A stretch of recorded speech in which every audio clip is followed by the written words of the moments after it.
उदाहरण क्या दिया है कि तत्तायस पिंड ओव जलम, अर्थात तप्त आयस अर्थात लोहा, पिंड अर्थात गोला या समूह, कि तपे हुए लोहे के गोले के समान ना। जैसे तपता हुआ या तपा हुआ लोहे का गोला जलम जल को खींचता है, अर्थात एक गोला लें लोहे का, उसको बहुत गर्म कर दें, ठीक है, और उस गर्म लोहे के गोले को हम पानी के अंदर डालें तो वो सब ओर से जैसे पानी को खींचता है, वैसे ही यह जीव जब वहां पे लोहा आग से गर्म हो रहा है, वैसे यहाँ पे जीव शरीर और योग से गर्म होने पर, अर्थात शरीर और योग से सहित होकर, जैसे वो गोला वहां पानी को खींचता है, वैसे ही ये जीव यहाँ पे कारमान और नो कारमान वर्गणाओं का ग्रहण कर रहा है। पड़ी समयम सवंगम, पड़ी समयम अर्थात प्रति समय, निरंतर, बिना रुके, और सवंगम अर्थात सर्वांग से, सभी तरफ से, चारों ओर से, अर्थात जैसे वो लोहे का गोला तपा हुआ पानी में डालने पर सब ओर से पानी को ग्रहण कर रहा है बिना रुके, जैसे ही वो पानी को स्पर्श करता है पानी को खींचना चालू कर देता है और चारों तरफ से खींचना चालू करता है, वैसे ही शरीर और योग से सहित होकर यह जीव प्रति समय बिना रुके सर्वांग से कर्म और नो कर्म वर्गणाओं का ग्रहण करता है। ठीक है। उदाहरण किसका दिया कि तपे हुए गोले का, जैसे तपा हुआ गोला पानी में डाला तो पानी को खींचना चालू करता है, कभी रुकता है क्या कि नहीं, जब तक वो गर्म है तब तक पानी को सुखाता रहेगा। एक दिशा से सुखाता है या दूसरी दिशा से सुखाता है कि नहीं, वो गोला जितना भी है संपूर्ण गोले में वो पानी खिंचता रहता है। वैसे ही शरीर के उदय में योग सहित होकर जीव कर्म और नो कर्म वर्गणाओं का ग्रहण प्रति समय कर रहा है, प्रति समय अर्थात रुका नहीं है, निरंतर वो ग्रहण चल रहा है और सर्वांग से चलता है, किसी अंग विशेष से या किसी प्रदेश विशेष से नहीं, अर्थात आत्मा अपने सर्वांग प्रदेशों से, सर्व प्रदेशों से कर्म और नो कर्म वर्गणाओं का ग्रहण कर रहा है। ठीक है, पढ़ देता हूं मैं। देह अर्थात शरीर नाम कर्म के उदय से योग सहित होकर जीव कर्म और नो कर्म वर्गणाओं को ग्रहण करता है।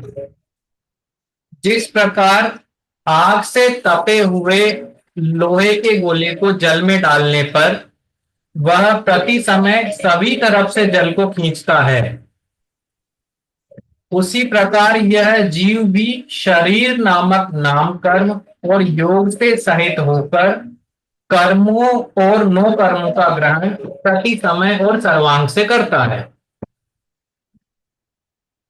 उदाहरण किसका दिया, लोहे के गोले का। अब लोहे के गोले में और जीव में एक समानता है कि लोहे का गोला कब तक पानी को खींचेगा, लोहे के गोले से, लोहे का गोला कब तक उस जल को खींचता रहेगा, गर्म होगा तो।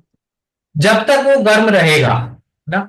उसी प्रकार यह जीव भी कर्मों का बंधन तब तक करता रहेगा जब तक शरीर और योग से सहित रहेगा। ठीक है? जब वो लोहे का गोला ठंडा हो जाएगा ना, तब तब पानी का ग्रहण बंद कर देगा, वो पड़ा रहेगा। वैसे ही जब जीव शरीर नाम कर्म से रहित हो जाएगा, अर्थात शरीर से मुक्त हो जाएगा या योग रहित हो जाएगा, तब कर्मों का ग्रहण बंद कर देगा। अर्थात कर्मों का ग्रहण रोकने के लिए हमें इन दो पे कंट्रोल करना जरूरी है। ये समझ में आया? सर आप दिख नहीं रहे हैं। मैं दिख नहीं रहा हूं, एक सेकंड।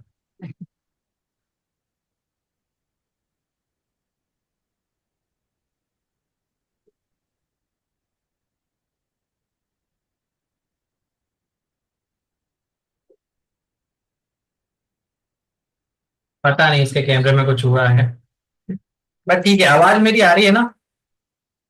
हाँ, कोई दिक्कत नहीं। हाँ आवाज आ रही है बराबर। स्क्रीन विजिबल है मेरी अभी? नहीं, स्क्रीन विजिबल नहीं है, ऑफ है कैमरा, लेकिन आवाज बराबर आ रही है। ठीक है, कोई दिक्कत नहीं।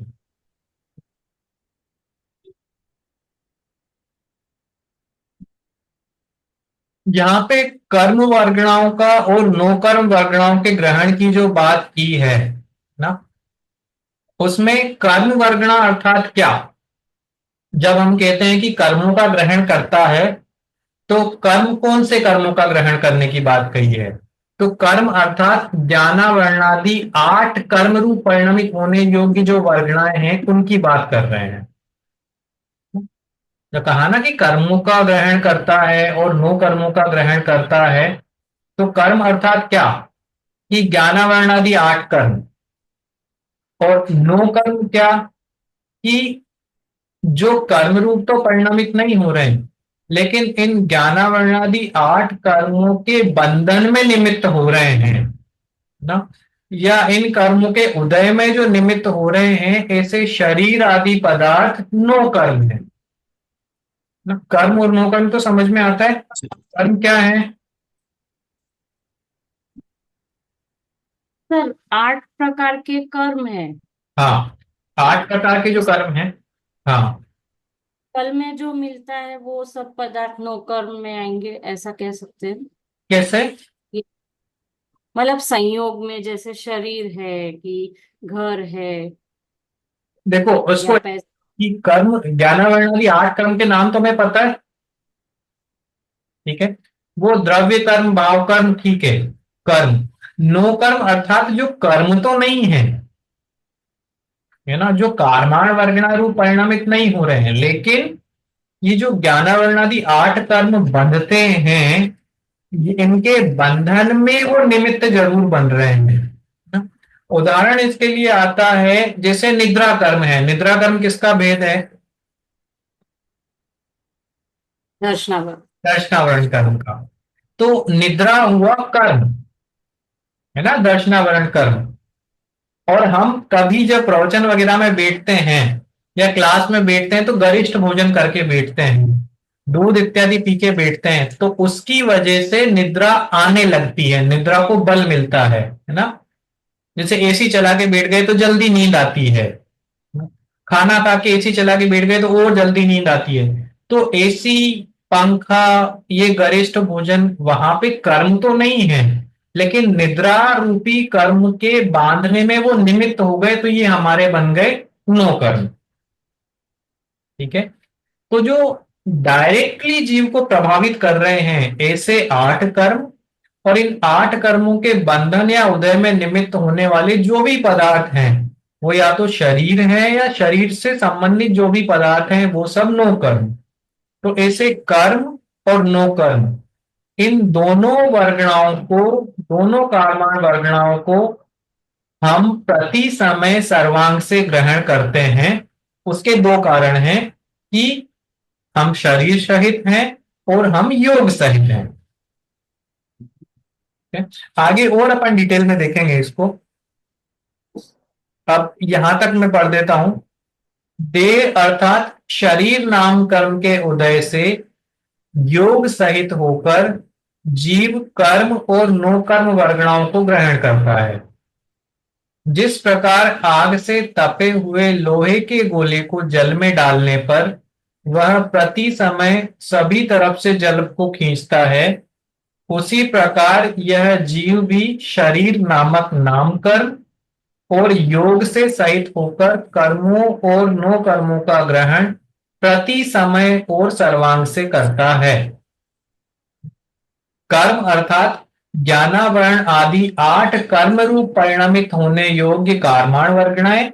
नो कर्म अर्थात कर्म बंधन या उदय में निमित्त होने वाली शरीर आदि पदार्थों के योग्य होने वाली वर्गणाएं जो है। तो कर्म अर्थात कर्माण वर्गण, क्योंकि हम कर्मों का डायरेक्ट ग्रहण नहीं करते हैं, है ना। नो कर्म का डायरेक्ट ग्रहण नहीं करते हैं, है ना। अब हम निद्रा नहीं बांध लेते हैं, तो बांधते क्या है?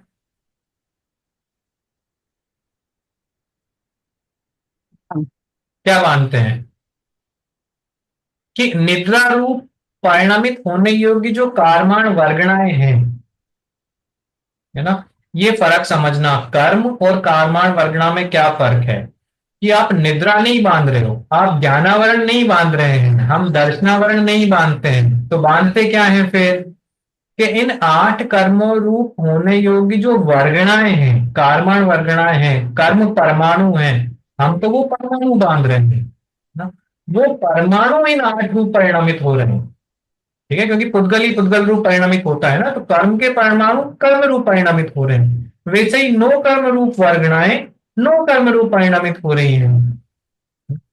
देह से सहित होने का अर्थ क्या है, कि देह से सहित होना अर्थात देह के प्रति एकत्व, ममत्व, कर्तृत्व या भोक्तृत्व बुद्धि रखना, या देह के प्रति राग द्वेष करना, इसे हम कहते हैं देह से सहित होना। तो देह से सहित होने का अर्थ ये नहीं है कि मेरे पास शरीर है तो मैं कर्म बांध। हाँ वही सर, मेरा वही क्वेश्चन था, क्योंकि देह के साथ तो अरिहंत भगवान भी है, तो अपना हाँ, तो कर्म का कारण तो मोह है ना, हाँ, तो यहाँ वो पे ये क्यों लिखा वो कर्म भी बांधना। आएगा। वो बहुत अच्छा क्वेश्चन है और बढ़िया टाइम पे आपने रेस किया है, क्योंकि वो अपने पास आने वाला है आगे। तो क्वेश्चन ये है कि अरहंत भगवान के शरीर है, ठीक है, और शरीर नाम कर्म का उदय है, ठीक है। नाम कर्म किस तरह का कर्म है, घाती या आघाती, भाती। आघाती। उससे सिद्ध होता है कि आघाती कर्मों का सद्भाव अरहंत भगवान के है, इसलिए उनके शरीर है। उनके शरीर होते हुए भी कर्मों का बंधन नहीं हो रहा है, ठीक है। तो यहाँ पे शरीर होने का अर्थ है उस शरीर में एकत्व, ममत्व, कर्तृत्व या भोक्तत्व बुद्धि होना। ये बुद्धि आपकी शरीर के प्रति है, या शरीर में राग द्वेष है, तो आपको कर्म बंध होगा, अदरवाइज शरीर होने पे नहीं होगा, ठीक है। प्लस योग तो नियम से होंगे ही होंगे। अब यहाँ पे कर्म बंधन के हमने 2 कारण देखे, शरीर और योग का साथ में होना, शरीर और योग से सहित होना। अगर हम तत्वार्थ सूत्र में जाते हैं तो वहां पे कर्म बंधन के 5 कारण हैं, कर्मों के आश्रव के 5 कारण गिनाए हैं ना, ठीक है? कौन सा, मिथ्यात्व, अविरति, प्रमाद, कषाय और योग, ये कर्म बंधन या कर्म आश्रव के कारण है, तत्वार्थ सूत्र 8वां अध्याय पहला अधिकार, ठीक है। तो यहां पे कह रहे हैं कि शरीर और योग ही है, वहां का है ये 5 हैं, तो ऐसा क्लेश क्यों हो रहा है, दोनों जगह ऐसा अलग अलग कारण क्यों बताया है। तो हमें ये समझना पड़ेगा कि दोनों अलग अलग नहीं है, एक ही है। कि यहाँ पे जो मिथ्यात्व कह रहे हैं, पहला कारण मिथ्यात्व अर्थात क्या, मोह, मोह मतलब क्या, जिसको हम बालबोध की भाषा विपरीत में, मान्यता। हाँ, विपरीत मान्यता, विपरीत बुद्धि है ना, विपरीत श्रद्धा। तो एकत्व, कर्तृत्व, भोक्तत्व, ममत्व बुद्धि जो हम शरीर के प्रति रख रहे हैं, वही तो मिथ्यात्व है, वही तो उल्टी मान्यता है। ठीक है? शरीर मेरा भी है, मैं कर्म बांध रहा हूं, क्योंकि मैं मिथ्यात्व सहित हूं, मैं इस शरीर में राग द्वेष कर रहा हूं, मैं इस एक शरीर में एकत्व ममत्व रखता हूं। वहीं अरहंत भगवान मिथ्यात्व रहित हैं, इस शरीर में उनके एकत्व, ममत्व, कर्तृत्व, भोक्तत्व बुद्धि नहीं है, तो शरीर होते हुए भी मिथ्यात्व के अभाव के कारण उनको कर्म का बंधन नहीं है, ठीक है। हाँ तो शरीर और योग से हम कर्म बांधते हैं, ऐसा क्यों कहा, ऐसा कहना चाहिए था ना कि मोह से कर्म बांधते हैं। हाँ, शरीर और योग भगवान को भी है। हाँ, वो क्यों कहा ये भी बताता हूं, कि सिर्फ मिथ्यात्व कर्म बंधन का कारण नहीं है, अभी आगे के 4 भी हमें पढ़ने हैं, अविरति, प्रमाद, कषाय और योग, ठीक है। तो अपने सिर्फ शरीर का ही फर्क नहीं है, अविरति का भी फर्क है, प्रमाद का भी फर्क है, कषाय का भी फर्क है। उनके कषायों का स्तर देखें और हमारे कषायों का स्तर देखें, तो शरीर भी अगर है भी सही या नहीं भी है, लेकिन कषाय बढ़ी हुई है तो भी कर्मों का आश्रव निरंतर है। तो योग क्यों लिया, सबसे पहले योग पे आते हैं, कि मन वचन, देखो उसमें पहली लाइन जो है, योग से सहित होना अर्थात मन, वचन या काया के निमित्त से आत्म प्रदेशों में कंपन होना, ठीक है। मतलब आत्म प्रदेशों का कंपन कहलाता है योग, और ये योग तीन कारणों से हो सकता है: मन की वजह से, वचन की वजह से, या काया के निमित्त से। इसलिए इसके तीन भेद हैं। योग तो वास्तव में एक ही है। योग अर्थात आत्म प्रदेशों में कंपन होना। ये कंपन मेरे पाया जाता है, ये कंपन समस्त संसारी जीवों में पाया जाता है, वो काया के निमित्त से। ठीक है, क्योंकि काय योग ही ऐसा योग है जो समस्त संसारी जीवों में है। ठीक है, मन और वचन तो बाद में आएंगे। ठीक है, तो शरीर की मुख्यता तो वहां पे रखनी थी, लेकिन योग ही नहीं, योग अर्थात काया होते हुए भी आत्म प्रदेशों में अगर कंपन नहीं है, जो अनंत भगवान की स्थिति है, तो कर्म बंधन नहीं होगा। फर्क समझ में आया कि शरीर है और शरीर नहीं है। ठीक है? तो शरीर को क्यों लिया कि शरीर ही एक ऐसी चीज है जो समस्त संसारी जीवों में है, चाहे वो एकेंद्रिय जीव हो, चाहे वो अनंत भगवान हो। ठीक है, शरीर सभी जीवों के निरंतर पाया जा रहा है, लेकिन फिर भी अरहंत भगवान को छोड़ के बाकी सब जीव कर्मों का बंधन कर रहे हैं। क्यों? क्योंकि उस शरीर के निमित्त से या काय योग के निमित्त से आत्म प्रदेशों में कंपन हमारे होता है, उनके नहीं होता। ठीक है, इसलिए काय को लिया, काय अर्थात शरीर। फिर मिथ्यात्व क्यों लिया? कि वो जो आत्म प्रदेशों का कंपन है, वो शरीर में आप राग द्वेष करते हो इसलिए हो रहा है, वो आप शरीर के बारे में सोचते हो इसलिए हो रहा है। सोचते क्यों हो? क्यों शरीर से तो आपको राग है, या आपको द्वेष है, या आप उनको अपना मालिक मानते हो। मेरा शरीर है, मैं और शरीर एक ही हूं, मैं इसका करता हूं, मैं इसका भोगता हूं। इस प्रकार की विपरीत बुद्धि या मिथ्या बुद्धि या मिथ्यात्व हम रखते हैं, तो कर्मों का बंधन होता है। अविरति, प्रमाद और कषाय ये तो सिद्धि ही है, कर्म बंधन में कारण है। योग काय का सभी के पाया जाता है, वचन का किसके पाया जाएगा? वचन योग किसके पाया जाएगा? पंचेंद्रिय। हाँ, पंचेंद्रिय जीव के। और पंचेंद्रिय जीव के तो मन पूरे आ जाएंगे, जो सैनी है उनके तो तीनों आ जाएंगे।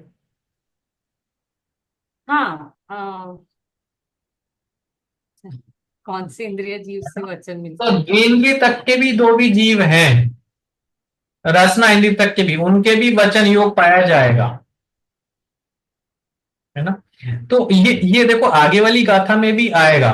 ठीक है, वहां पे और ज्यादा डिटेल में अपन पढ़ेंगे, पर ये समझ में आया शरीर और योग ये दो कारण क्यों लिए हैं। ठीक है? तो मिथ्यात्व, अविरति, प्रमाद, कषाय और योग ये कर्मबंध आश्रव के कारण हैं तत्वार्थ सूत्र के हिसाब से। और अगर कर्म बंधों को रोकना है, ये आश्रव हमें रोकना है, तो इनका अभाव भी इसी सीरियल में होगा, इसी क्रम में होगा। सबसे पहले मिथ्यात्व जाएगा, फिर अविरति जाएगी, फिर प्रमाद जाएगा, फिर कषाय जाएगा, और सबसे अंत में योग निरोध होगा। ठीक है, तो कोई कारण है इसीलिए ये क्रम इनका रखा गया है। ये समझ में आया? तो इस गाथा में हमें क्या पता चला कि जीव प्रति समय सर्वांग से कर्म और नो कर्म वर्गणाओं का ग्रहण करता है, कर्म परमाणुओं को, नो कर्म परमाणुओं को ग्रहण करता है। क्यों करता है? क्योंकि शरीर के सहित होकर और योग से सहित होकर इसके आत्म प्रदेशों का कंपन पाया जाता है। अगर शरीर से सहित हो परंतु आत्म प्रदेशों में कंपन नहीं हो, योग नहीं हो, तो कर्म बंधन की अवस्था नहीं बनती। शरीर को क्यों लिया? क्योंकि हमें समस्त संसारी जीवों को देखना था। योग को क्यों लिया? कि योगों की विशेषता से हमें कर्मों का बंधन दिखाना था। ठीक है, अब ये योगों की विशेषता से कर्मों का बंधन कैसा होता है, ये अपनी अगली गाथा में आएगा, वहां पे अपन उसको देखेंगे। ठीक है, पर ये गाथा का अर्थ समझ में आया, गाथा का भावार्थ समझ में आया। ठीक है? उदाहरण किसका लिया है? कि जैसे लोहे का गोला, तपा हुआ लोहे का गोला पानी में डालने पर प्रति समय सभी ओर से, सब तरफ से जल को ग्रहण करता है, उसी प्रकार यह जीव शरीर और योग से सहित होकर प्रति समय सर्वांग से कर्म और नौकर्म वर्गणाओं को ग्रहण करता है। इस गाथा को समझने से निम्नलिखित लाभ हैं कि कर्म बंध के वास्तविक कारणों का ज्ञान होने से कर्मों के अभाव हेतु सम्यक पुरुषार्थ का ज्ञान होता है। जब हमें पता है कि कर्म बंध का वास्तविक कारण क्या है, तो हमें यह भी पता है कि कर्मों का अभाव कैसे होगा। जब हमें पता चलेगा कि कर्मों का अभाव कैसा होगा, तो हम उस दिशा में पुरुषार्थ करने लगेंगे। अगर हमें यही नहीं पता कर्मों का बंध क्यों हो रहा है, तो कर्मों के अभाव का सम्यक पुरुषार्थ भी कैसे करें। ठीक? शरीर छोड़ने से कर्म नहीं छूटेंगे ना। शरीर तो सांसारिक जीवों को दिखाने के लिए बताया है। कब छूटेंगे? जब योग निरोध होगा ना। फिर थोड़ा आगे जाएंगे तो योग तो सबसे अंत में आएगा। सबसे पहले क्या आएगा कि मिथ्यात्व, मिथ्या बुद्धि छूटे। शरीर नहीं छोड़ना है, शरीर के प्रति मिथ्या बुद्धि छोड़नी है ना। जो चार प्रकार की बुद्धियां अपन ने देखी थी पिछली स्लाइड में, एकत्व, ममत्व, कर्तृत्व, भोक्तृत्व, इस रूप मिथ्यात्व छोड़ना है। फिर व्रताधिक का धारण, फिर अप्रमत्त अवस्था, फिर आकाशाई होना और फिर योग निरोध। इस प्रकार से कर्म बंध के रुकने का क्रम है। जब हमें ये पता चलता है, तब हम वैसा उपाय करने लगते हैं। जब पता ही नहीं हो तो उपाय कैसे करें। કેમ આટલું બધું બસ બસ કરો છો? अब कुछ पूछ रहे हैं आप?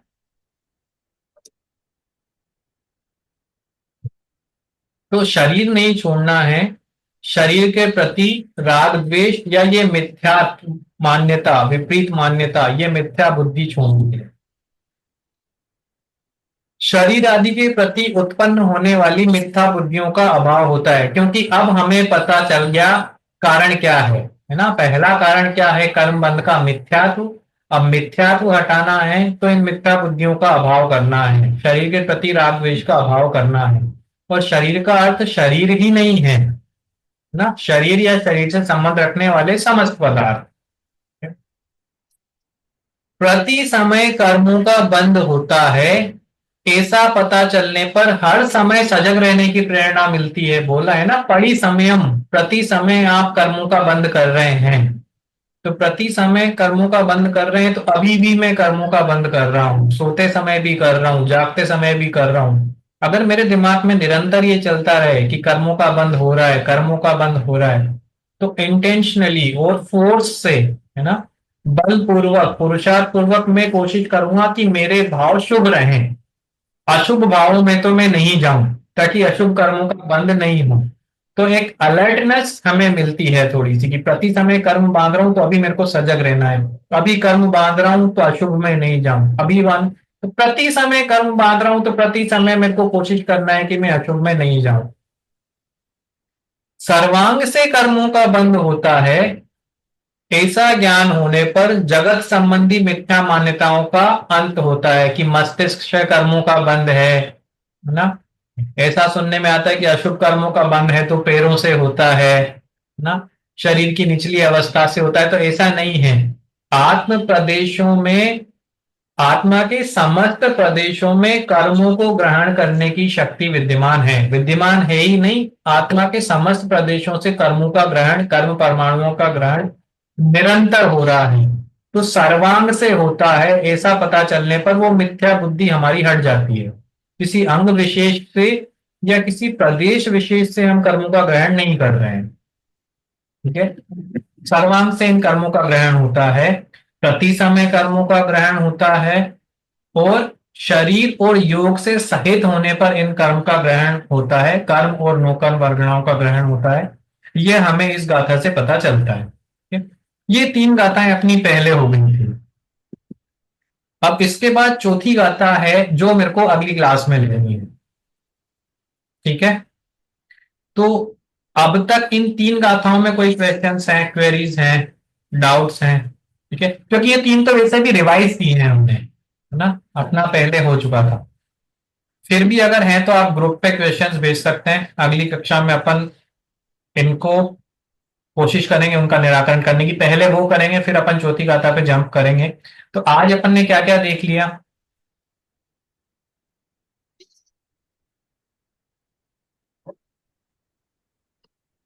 पहली गाथा में तो किसको मतलब नमस्कार किया है वो देखा, हाँ। क्यों नमस्कार किया है वो देखा। हाँ। किस किस को नमस्कार किया है? उससे चार अर्थ निकलते हैं। जैसे नेमिन का आपने बोला कि नेमिनाथ भगवान का हम समझ सकते हैं। फिर महावीर को जो धर्म रथ के चक्र को चलाने के चलाने सामर्थ्य वाले हैं, रखते हाँ। आगे बढ़ाने चलाने वाले वाले। हैं आप, ऐसा अर्थ लो, हाँ। हाँ। और उस अपेक्षा से 2424 तीर्थंकर धर्म रत्न धर्म चक्र चलाते हैं, इसलिए सभी को। और जिनवाणी में स्याद्वाद जो गुण है उसके कारण को नमस्कार किया। और फिर दूसरी गाथा में ये बोला कि कर्म और जो जीव का संबंध है वो स्वर्ण और मिट्टी समान है, लेकिन हम तीन अपेक्षाओं से वो समझ सकते हैं कि वो दोनों अलग है। पहले तो सिद्ध गति में जो जीव है वो कर्म रहित है, इसका मतलब वो अलग थे इसलिए अलग हो पाए। तो इसका मतलब अभी भी हम जो है वो कर्म से अलग है, हमारा जीव कर्म से अलग है। और दूसरा वो एक रूप एक क्षेत्राव का संबंध होने पर भी एक दूसरे रूप अंश मात्र भी परिणमित हुआ नहीं आज तक, एक दूसरे का काम नहीं किया उन्होंने। और एक दूसरे की इस तरह। उत्पन्न नहीं कर रहे हैं ना, वही मतलब है कि हाँ। ज्ञान रूप ही परिणामित हो रहा है, कर्म स्पर्शादि रूप भी परिणामित हो रहे हैं। हाँ, यहाँ मतलब दोनों स्वतंत्र है, यानी हाँ। आपका जो मुक्ति का मार्ग है या आपका जो मोक्ष है वो किसी पर निर्भर नहीं है, कर्मों के अभाव पर कि ऐसा, वो आपके खुद के पुरुषार्थ पर निर्भर हाँ। है। और तीसरी गाथा में ये जो आपने बताया कि कर्म बंद क्यों हो रहा है, तो शरीर और योग सहित होने से कर्म बंद हो रहा है। तो हाँ। शरीर तो है, लेकिन शरीर में जो कंपन होता है वो मिथ्यात्व, अविरति, प्रमाद, कषय योग, हाँ, शरीर में कंपन नहीं हो रहा है, इसको करेक्ट करना। शरीर आत्म के प्रदेश। निमित्त से, काय योग के निमित्त से आत्म प्रदेशों में जो कंपन हो रहा है। हाँ, हम्म। आत्म। और वो आत्म प्रदेशों में कंपन होने का मूल कारण ये मिथ्यात्व, अविरति, प्रमाद, कषाय ये सब है। हाँ। तो उसके कारण कर्मबंध हमको निरंतर हो हाँ। रहा है। तो यहाँ पे हमें ये समझ में आया है कि शरीर सहित अर्थात शरीर में इन बुद्धियों से जुड़ना, ना शरीर के प्रति राग द्वेष रखना, ये शरीर सहित होना है। शरीर सहित होने का अर्थात शरीर धारण करना नहीं है ना? अगर शरीर धारण करना होता तो तीर्थंकरों को भी कर्म बंद होता। लेकिन शरीर अर्थात शरीर में जब राग द्वेष का अभाव हो जाता है, शरीर के प्रति इन मिथ्या बुद्धियों का अभाव हो जाता है, तो कर्म बंधन भी रुक जाता है, क्योंकि योग के अभाव में आत्म प्रदेशों में कंपन नहीं होता है। ठीक है। और एकेंद्रिय से लेके पंचेंद्रिय तक योगों की विद्यमानता बढ़ती है, योगों की संख्या बढ़ती है, काया वचन और मन, है ना? तो वो हालांकि आगे आएगा, बट थोड़ा सा हिंट दे देता हूं कि जितना चंचल होगा ना, क्योंकि जितने ज्यादा योग होंगे उतना आत्म प्रदेशों का कंपन ज्यादा होगा। जितना आत्म प्रदेशों का कंपन ज्यादा होगा, कर्म भी उतने ही बढ़ेंगे, है ना? तो वो कैसे होता है, कब होता है, वो अपन आगे वाली गाथा में देखेंगे। और अभी तक अपने को ये पता चला है ना? ये पीपीटी में आपको भेज दूंगा, ग्रुप में आप डाल देना, पर इसमें कोई भी क्वेश्चन हो तो आप ग्रुप में पूछ लेना, डाल देंगे और बता देना सबको। ठीक है। तो अपना टारगेट क्या है अब? क्या? अपना टारगेट क्या है? भावना क्या होनी चाहिए? कि भावना ये हो कि हमें शरीर से रहित, हमें शरीर नहीं छोड़ना है। शरीर के प्रति एकत्व हाँ, छोड़ना। शरीर शरीर छोड़ना समाधान नहीं है। ये पढ़ने से हमें यही पता चला ना कि शरीर छोड़, जो लोग कहते हैं कि सुसाइड करने से हम मुक्त हो जाएंगे ना, जन्म से तो छूटे, अरे नहीं छूटे, क्योंकि शरीर आपका नहीं छूटा। ना, आपने बस ये भाव वाला शरीर नाम कर्म नहीं छूटा, आपने सिर्फ ये शरीर छोड़ा है ना। शरीर नाम कर्म अगर छोड़ना है तो शरीर के प्रति ये एकत्व ममत्व कर्तव्य भोक्तव्य बुद्धि छोड़नी पड़ेगी, राग द्वेष छोड़ना पड़ेगा, योग का अभाव करना पड़ेगा, है ना। तब ये होगा। अदरवाइज आप ये शरीर छोड़ दोगे तो अगला शरीर तो मिल नहीं है, क्योंकि संसारी जीव तो शरीर सहित ही है। तो हम शरीर छोड़ने के प्रयास में ना लगे ना, शरीर के प्रति इन बुद्धियों का अभाव करें ना, इन मिथ्या भाव का अभाव करें, अविरति प्रमाद कषाय ये क्रम से होने ही वाले हैं ना। मिथ्या तो सबसे पहले छूटा तो बाकी चार अपने आप ही होने हैं ना। गुण स्थान किस तरह से, कौन से गुण स्थान में किन भावों का अभाव होता है, इन विभाव भावों का, वो भी अपन देखेंगे आगे। पर टारगेट ये नहीं होना चाहिए कि शरीर छोड़ना है ना, क्योंकि शरीर तो अहंत ने भी नहीं छोड़ा है, लेकिन कर्म बंद रोक दिया। ठीक है? तो आत्म प्रदेशों में कंपन हमें रोकना है, जो कि इन योग के निमित्त से हो रहा है, शरीर नामकरण के उदय से होता है। ऐसा कंपन हम रोकें और आगे बढ़ें, इसी भावना से अपन आज की चर्चा को विराम देंगे और चौथी गाथा अपन अगले सेशन से शुरू करेंगे। ठीक, चलो। जय जिनेन्द्र सर, थैंक यू।